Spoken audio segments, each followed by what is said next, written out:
क्या सीता माता रावण की पुत्री थी? आपने भी कभी न कभी यह जरूर सुना होगा कि सीता माता रावण की पुत्री थी। देखिए, बताया यह जाता है कि एक बार की बात है, लंका में कुछ ऋषि मुनि लक्ष्मी जी को पुत्री रूप में पाने के लिए यज्ञ करा रहे थे। तो रावण को यह लगा कि अगर लक्ष्मी जी उनके घर में जन्म ले ली तो लंका में मुझसे ज्यादा धनवान वह लोग हो जाएंगे।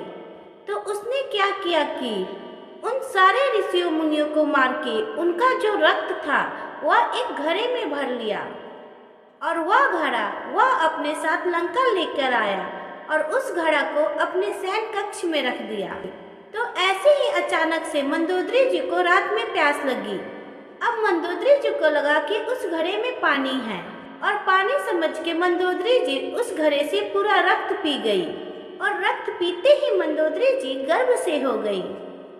और जब रावण को यह बात पता चली तो रावण ने जोर से हुंकार भरी और ऐसा कहा जाता है कि रावण इतने जोर से हुंकार भरता था कि एक स्त्री का गर्भ भी गिर जाए। तो ठीक जो मंदोदरी जी का गर्भ था वह रावण के हुंकार भरने के कारण गिर गया। फिर रावण ने उस गर्भ को एक मटके में भरकर जनकपुर की मिट्टी में जाके गाड़ दिया और जिस जमीन पर ऋषियों मुनियों का रक्त पड़ जाए उसका बंजर होना तो स्वाभाविक था और शायद कहीं न कहीं यह नियति का खेल था। अगर वह जमीन बंजर नहीं होती तो जनक जी उस पे हल नहीं चलाते और जनक जी हल नहीं चलाते तो माता सीता का जन्म कैसे होता।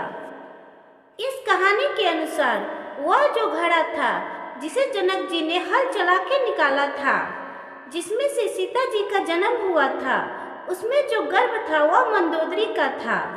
इस कहानी के कारण लोगों के बीच में यह दंत कथा उठने लगी कि जो सीता जी थी वो रावण की पुत्री थी।